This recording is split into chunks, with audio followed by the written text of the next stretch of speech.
The evening, my daughter-in-law raised a champagne flute at my son's promotion party and announced to 40 guests that he was finally earning enough to deserve her, and her mother nodded approvingly from across the room like a queen reviewing a night she had personally manufactured. I set down my appetizer plate, walked outside onto the terrace, and made a single phone call. I did not interrupt the toast. I did not pull my son aside. I did not even change my expression. I smiled, kissed my son on the cheek, told my daughter-in-law she looked radiant, and let them all believe the night belonged to them. By the time the sun came up the next morning, I had already begun the quiet work of taking everything apart. But I should not start there. I should start the way these things actually start, which is not with humiliation, but with what looks for all the world like devotion. My name is Coraline Beaumont. I am 66 years old. I live in a stone-faced row house in the Beacon Hill section of Boston, 4 blocks from the federal courthouse where I served as an assistant United States attorney for 32 years before I retired. I prosecuted financial crimes mostly, wire fraud, mortgage schemes, the occasional racketeering case when a defendant got greedy enough to climb to my floor of the food chain. I have read confessions written in pencil on prison stationery.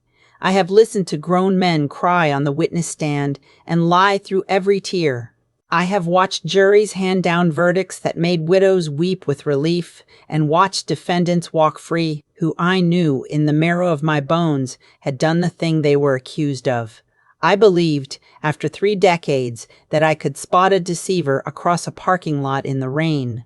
I believed my children were safe from the kinds of people I had spent my career putting in cages.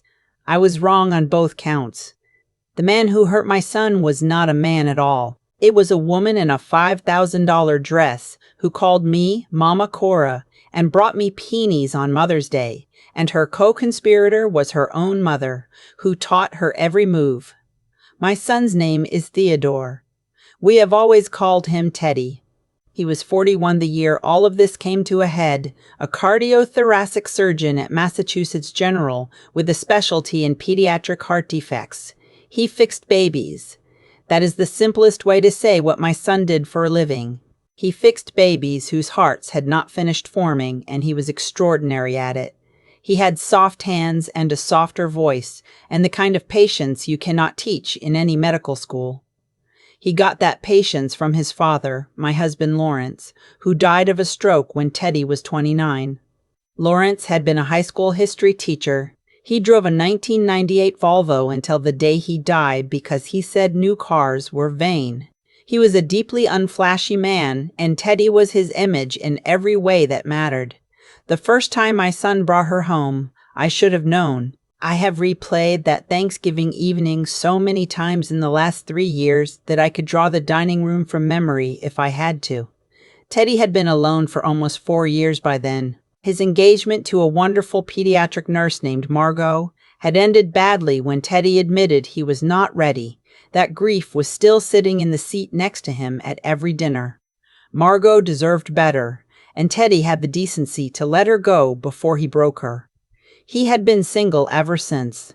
Then in September of his 38th year, he met Cassandra Voss at a fundraising gala for the hospital's children's wing. She was 34, statuesque, blonde in a way that looked engineered, and she worked, she said, in luxury real estate. She handled estate properties in Wellesley and Weston for clients whose net worth required a comma I had only ever seen in indictments. She walked into my dining room that Thanksgiving in a camel-colored coat that probably cost more than my refrigerator. She handed me a bouquet of white tulips wrapped in brown paper from a florist on Newberry Street, and said, in a voice that was warm and just a little husky, "Teddy talks about you the way men talk about saints.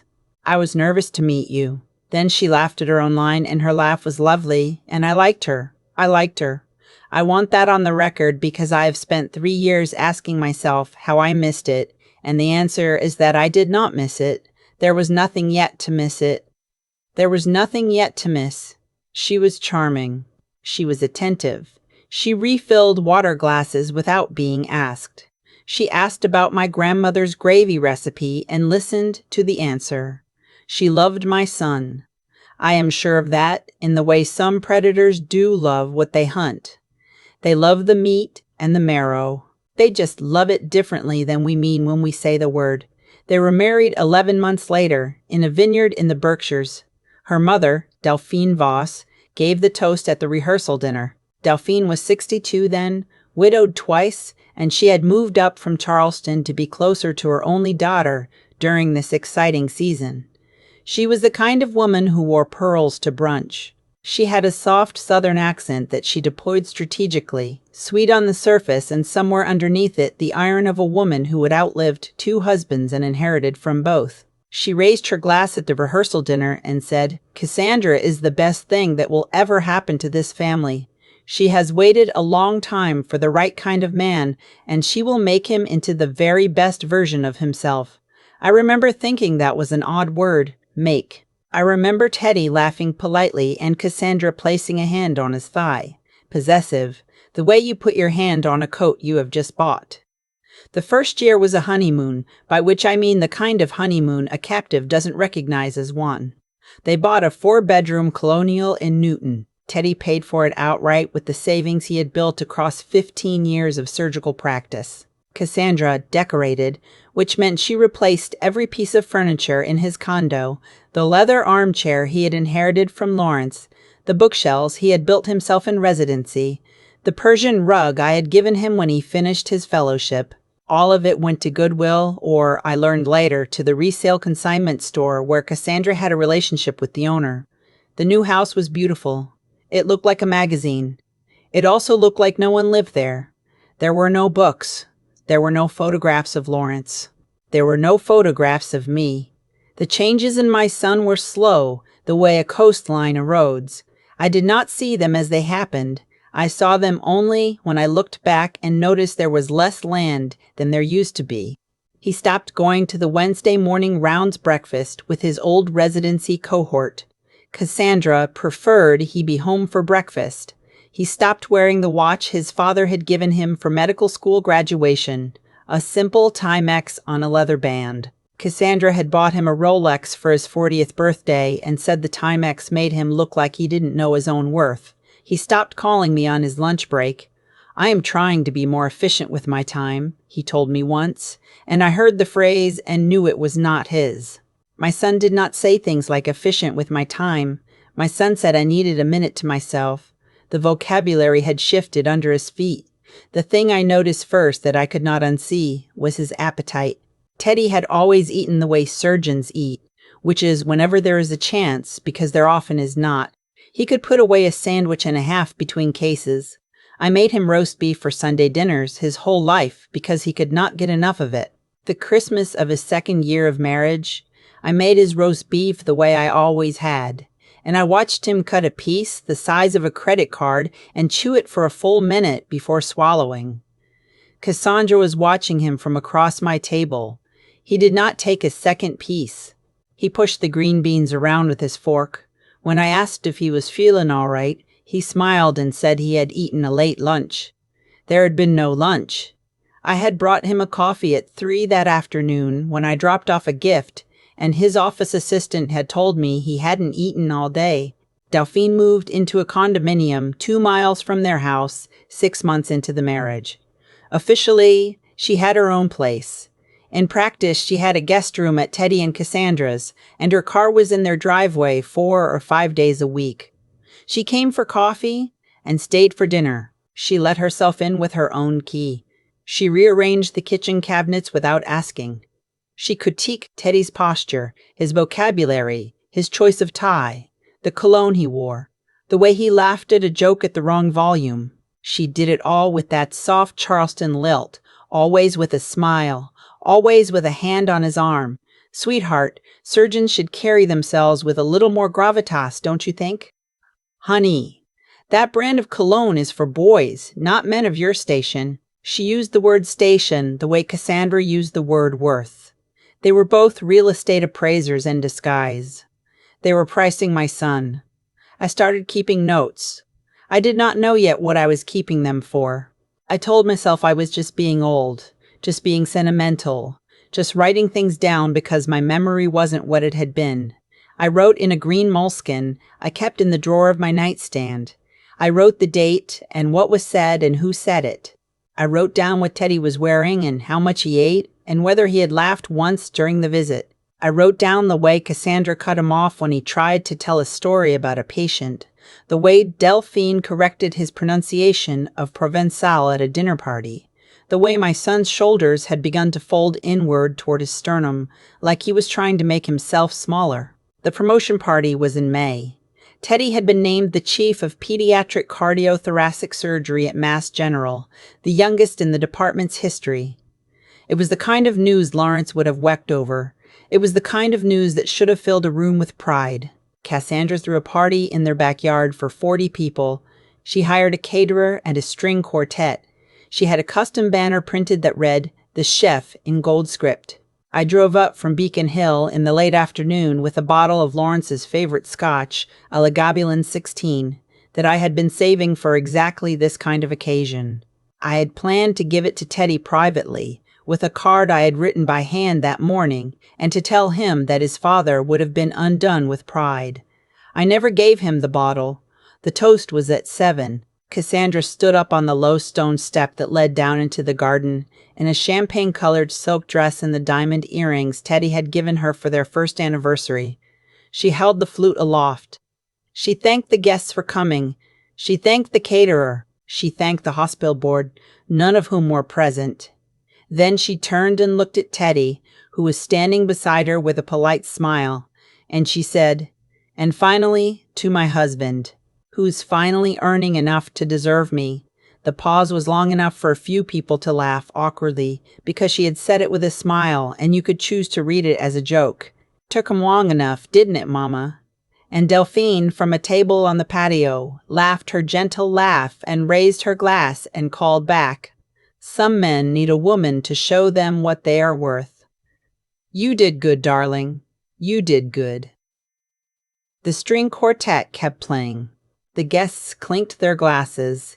Teddy laughed the way you laugh when you have been hit and you do not yet know how badly. I watched my son, my 41-year-old son who had spent the morning rebuilding the aortic valve of a 4-day-old infant, hold his champagne flute and look down at the grass. He did not meet my eyes. He did not meet anyone's eyes. I set my appetizer plate on the side table next to the lavender hedge. I walked to the edge of the terrace where the cell signal was strongest. I called my old colleague Helena Fontaine, who had retired from the U.S. Attorney's office 2 years before I had, and now ran a consultancy that specialized in financial abuse cases.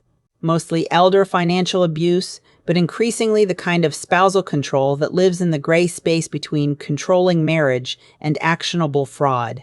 Helena picked up on the second ring. She had 3 children of her own, and she could tell from the sound of my voice that I was not calling for lunch. I told her what I had seen. I told her about the toast and the appetite and the missing watch and the green moleskin I had been keeping for almost 2 years. Helena listened without speaking until I was finished. Then she said, "Coraline, you have already done the hard part. You saw it. Most mothers spend their whole lives refusing to see it. The next part is the patient part. You are going to keep doing exactly what you have been doing, and you are going to let me help you build the file. And when the time comes, your son will need you to already have a place ready for him to land." I told her I had the guest room. She said, "Make it the bedroom. The guest room is for visits. He is going to need a home." I went back to the party. I drank 1 more glass of wine. I complimented Cassandra on the lighting. I thanked Delphine for the lovely evening. I held my son tight enough that I felt him exhale, the kind of exhale you do when you have been holding your breath without knowing it, and I whispered into his ear, "Your father would have been so proud of you today. So would I. I am proud of you every day, Teddy. You don't have to earn that from anyone." He pulled back to look at me, and for 1 second, the man he had been was looking back out of his eyes, and then the second was over, and he gave me the polite, controlled smile he had been wearing all evening and said, "Thank you, Mom. I'll see you at brunch on Sunday." I drove home with the Lagavulin still in the passenger seat. The next 4 months, I did exactly what Helena had told me to do. I did not warn my son. I did not confront Cassandra. I did not confront Cassandra. I did not even hint to Delphine that I knew. I visited every other week. I brought Teddy's favorite pecan rolls from the bakery in the North End. I asked Cassandra about her real estate deals, and I listened with what looked like genuine interest. I admired Delphine's pearls. I let them both believe I was a sentimental widow who missed having her son nearby and was grateful to be tolerated at their table. I wrote everything down. The cash allowance Teddy was on, which I confirmed when he had to wait for Cassandra to approve a $60 reimbursement to his hospital colleague for a group birthday gift. The joint account that received his entire surgical income and to which he did not have a debit card. The way his phone buzzed at the dinner table and he checked it like a teenager whose mother was tracking him. The way Cassandra answered for him when I asked questions and how he had stopped noticing she did. The bruise was in September. I had stopped by unannounced on a Saturday morning to drop off a book Teddy had asked about, an old surgical history he had loved in residency and that I had finally found in a used bookstore in Cambridge. He answered the door in a long-sleeved Henley in late summer in Massachusetts on a day the thermometer on my dashboard had read 84 degrees on the drive over. He let me in. He hugged me. As he reached to take the book, the cuff of his sleeve rode up an inch, and I saw it, a half-moon of yellowing purple on the inside of his wrist, the shape of a hand that had gripped him hard enough to mark him. He pulled the sleeve down immediately. He said, "Banged it on the OR table yesterday. You know how it goes. My son had operated on infant hearts for 15 years. He had not banged his wrist on an OR table once in that career." I did not react. I did not cry. I did not cry. I did not grab him by the shoulders and demand the truth. I asked if he wanted coffee. He said yes. We sat at the kitchen island, and I asked him about a case I had read about in the Globe, and we talked for 40 minutes the way we used to. Cassandra was at a brunch in Wellesley. Delphine was at her condo. For 40 minutes, my son was my son again. When I left, I hugged him for a long time, and I told him I loved him, and I drove home and sat in my car in the garage for 20 minutes before I could go inside. That night I called Helena. I told her about the wrist. She said, "Coraline, we need to move." I asked her how soon. She said, 6 weeks. We are going to need everything in place. The piece I did not see coming arrived 11 days later. It was a Wednesday night, just past 9. The number was unknown. I almost did not pick up. A woman's voice on the other end, young, careful, the voice of someone who has rehearsed a sentence and is still afraid to say it. "Mrs. Beaumont? My name is Whitley Ainsworth. I was married to your son's brother-in-law. I was married to a man whose mother is Delphine Voss. I am her former daughter-in-law. I have been trying to find a way to call you for almost a year." I sat down on the stairs in my front hall. I held the phone with both hands. Whitley talked for an hour and 10 minutes. Delphine had a son before Cassandra, an older son named Pearson, who had died in a single-car accident on a wet road in South Carolina when he was 36. Whitley had been 28 then. They had been married 4 years. She told me that the entire architecture of what was being done to my son had been done to her first. The cash allowance, the joint account, the shrinking circle of friends, the mother-in-law who had her own key, the vocabulary, the word worth, the word station. Pearson had bruised her too, she said, above the elbow mostly, where sleeves would cover. Delphine had taught Cassandra, then a teenager, how to manage a marriage by managing a husband. Pearson did not invent it, Whitley said. He learned it. And after he died, Cassandra picked up where he left off. She has been waiting her entire adult life for the right man to practice it on. Whitley had kept everything. 5 years of journals, photographs of bruises with dates written on the back in her own handwriting, medical records from 2 ER visits she had told the staff were fainting spells because Pearson and Delphine were sitting in the waiting room. She had the bank statements from her marriage, the ones that showed every penny of her own salary from the architectural firm where she had worked being routed into an account she could not touch. She had a voicemail from Delphine, from 3 days after Pearson's funeral, in which Delphine, in that soft Charleston voice, had told Whitley that Pearson's affairs are family business now, and you will be receiving nothing. And if you contest it, I will bury you in a way you cannot imagine. Whitley had saved that voicemail for 8 years. She told me she had heard about Teddy's promotion through a real estate contact who knew Cassandra. She had typed my name into a search bar at her kitchen table 6 different nights and not pressed call. The night she called me, she said she had finally decided she could not live with what would happen next if she did not. I asked her if she would be willing to testify if it came to that. She said yes before I finished the question. I called Helena the next morning. I told her what Whitley had given me. Helena was quiet for a long moment. Then she said, "Coraline, with this, we are not building a divorce. We are building a case." The next 6 weeks were the longest of my adult life. Helena brought in a forensic accountant named Pradeep Iyer, who had testified in 2 of my old cases and who pulled apart the vast financial structure the way a watchmaker pulls apart a movement. He found 3 shell LLCs in Delaware in which Teddy's surgical income had been quietly accumulating for 31 months, none of which Teddy was a signatory on. He found a life insurance policy on my son worth $4 million, taken out the 2nd year of the marriage, naming Cassandra as the sole beneficiary that Teddy had never signed for. The signature on the policy was a competent forgery, but a forgery. We had handwriting analysis within 10 days. We had an attorney, a woman named Olivia Marchetti, who had handled coercive control cases in Suffolk County for 2 decades, ready with the protective order. We had a therapist who specialized in male survivors of intimate partner abuse, because Helena reminded me that men, especially successful professional men, rarely have anywhere to put what has been done to them, and that part would matter more than the legal part. We waited for a weekend when Cassandra and Delphine would be in Charleston for a friend's wedding. Helena had confirmed the travel. On a Friday afternoon in early November, I asked Teddy to meet me for coffee at a bakery on Charles Street. He was on a half day.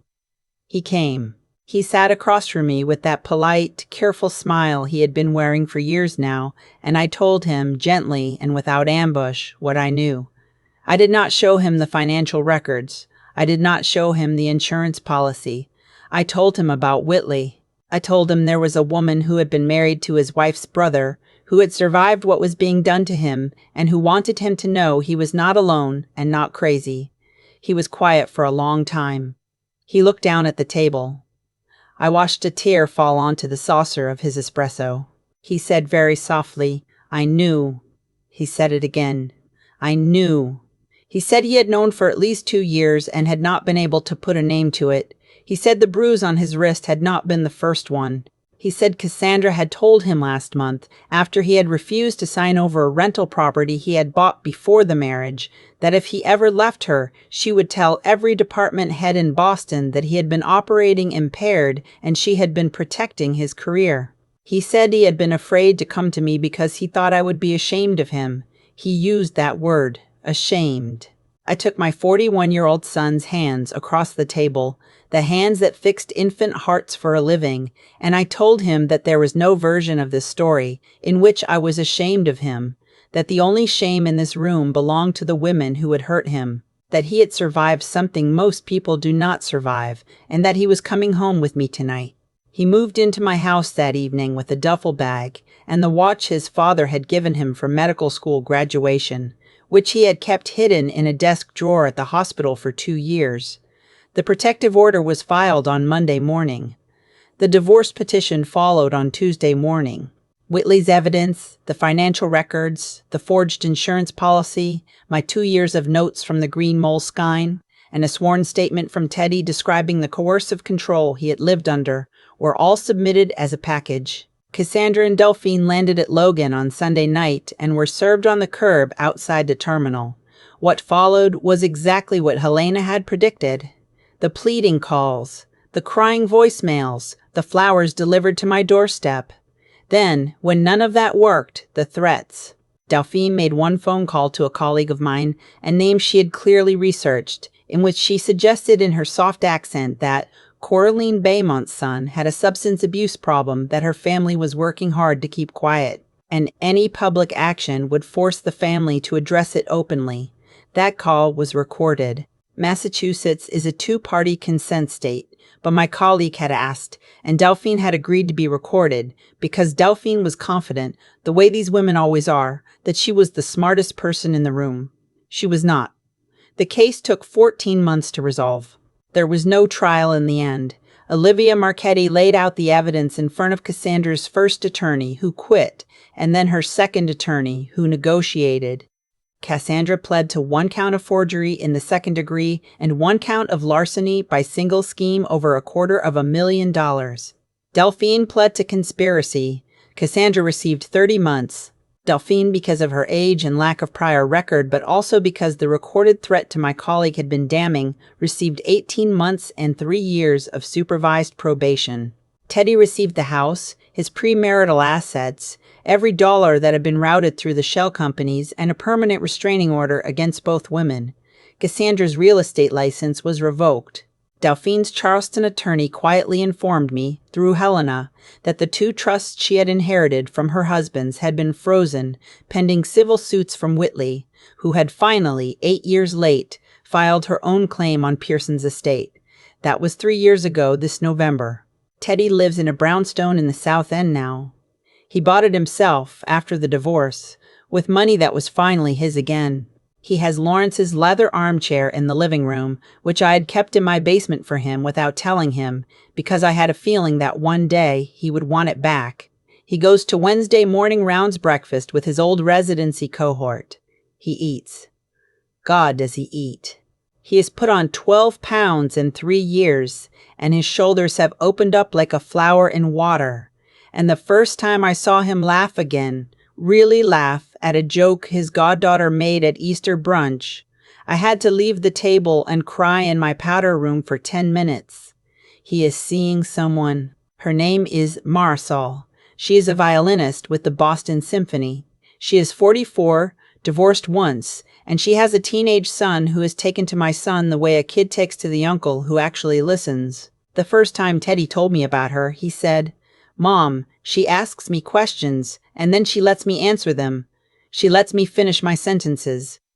He said it like it was the most extraordinary thing he had ever experienced, and I suppose, after 7 years of marriage to Cassandra Voss, it was. Whitley and Teddy talk on the phone every few months. They are not friends in the conventional sense. They are something else, something there is not a clean word for. 2 survivors who shared a predator and rebuilt their lives separately and check in on each other the way veterans of the same battlefield do. Whitley remarried last year. She invited Teddy and me to the wedding. We went. I am telling you this story because I have spent 32 years prosecuting people who hurt other people for money, and I want to tell you the thing nobody told me before it happened to my own son. The abuser is sometimes a woman. The victim is sometimes a man. The story does not always look like the story you have been told to look for. My son is a 6'2" cardiothoracic surgeon who makes 7 figures a year and has the hands of a sculptor. He was being slowly emptied out by a woman half his size and her mother, and he could not say so out loud because the world does not have a script for the man on the receiving end of that kind of cruelty. He thought no one would believe him. He thought no one would believe him. He thought I would be ashamed. I want to say 5 things before I let you go. The first is that control does not start with a fist. It starts with a sentence. Some men need a woman to show them what they are worth. If you hear that sentence in your house or your sister's house or your son's house, do not let it pass. Sentences become rules. Rules become walls. The second is that the person who teaches the abuser is sometimes more dangerous than the abuser. Delphine never raised her voice in my presence. She never threatened anyone in front of a witness she had not vetted. She built the schoolhouse where her daughter and her son were both trained. Watch the teacher, not just the student. The third is that financial control is the bone that holds the whole skeleton up. The moment someone takes your debit card, your bank login, your ability to buy your own lunch, they have not inconvenienced you. They have caged you. Money is freedom in this country, whether we like it or not, and the first thing they take is the first thing you need to keep.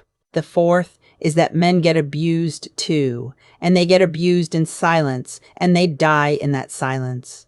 The shame they feel is the shame the rest of us put on them. If a man in your life has gone quiet, has stopped eating, has stopped laughing, has started apologizing for things that were not his fault, ask him. Ask him twice. Sometimes the second time is the time he answers. The fifth is the hardest. Leaving is the dangerous part. Staying is the permanent part. If you are watching someone you love disappear, do not move alone. Build your team first. There are advocates, attorneys, accountants, mothers who have been where you are standing. We exist. We are not hard to find. You do not have to do this by yourself, and the person you love does not have to do it by themselves either. If this story stayed with you tonight, I want to ask you something before you close your phone or your laptop or whatever screen you are listening on. Is there a man in your life who has gotten quieter than he used to be? A son, a brother, a friend, a father? Has he stopped wearing a watch he loved? Has he stopped eating the way he used to eat? Has he started checking his phone before he answers a question? You do not have to ambush him. You do not have to confront anyone. Just ask him. The next time you see him, if he is all right, and if he says yes too fast, ask him again. That second question might be the one that brings him home. I would love to know what part of this story stayed with you and what city you are listening from tonight. Tell me in the comments. Your words might be the ones somebody else needed to read. I have sat with this story for 3 years now, turning it over the way you turn over a stone you found at the edge of a river, looking at every side of it until you understand what it was made from. And what I keep coming back to is this. Nothing that happened to my son was random. Every cruelty had a cause, and every cause had a teacher, and the people who hurt Teddy were not born hurting people. They were trained, slowly, by other people who had been trained slowly themselves. Delphine taught Cassandra the way her own mother had likely taught her. Pearson learned it before he died. The harm moved through that family like a recipe handed down from one kitchen to the next, and it would have moved into the next generation too if Whitley had not picked up her phone and if I had not picked up mine. Cause has a consequence. That is the only law I've ever trusted after 32 years in a courtroom. The consequence of staying quiet is that the harm keeps moving. The consequence of speaking, even when your hands shake, is that somewhere down the line, a son gets to eat dinner again. I have spent a lot of evenings since the divorce thinking about what I would want a younger woman or a younger mother to take from what happened to us. I think it comes down to 3 things, and I am not sure they can be separated from each other. The first is character. You cannot fake who you are forever. Cassandra and Delphine were charming for years, and the charm held until it didn't, because charm is a coat and character is the body underneath it. Teach the people you love to look at the body, not the coat. Teach them to notice who someone is when they are tired, when they are crossed, when they think nobody is watching. That is the real person. The rest is wardrobe. The second is wisdom, and I mean the practical kind, the kind that lives in your gut and in your notebook. I kept a green moleskin for 2 years before I knew what I was keeping it for. I wrote things down when something felt wrong, even when I could not explain why. That notebook ended up being part of a federal case. Trust the small alarm that goes off when something does not add up. You do not have to know yet what it means. You just have to write it down. Wisdom is what happens when patient noticing finally becomes a pattern you can name. The third is courage, and courage is not the absence of fear. My son was afraid. I was afraid. Whitley spent 8 years afraid before she dialed my number. Courage was every one of us deciding to act anyway, knowing the cost might be high, knowing that the cost of silence was already higher. Teddy was 41 years old and the surgeon who held infant hearts in his palms, and he was still afraid I would be ashamed of him. The bravest thing he ever did was let me see him at the bakery on Charles Street and say, out loud, I knew. 2 words. That was the door opening. If you take anything from us, take this. Watch carefully, write it down, And when the moment comes, be the one who picks up the phone.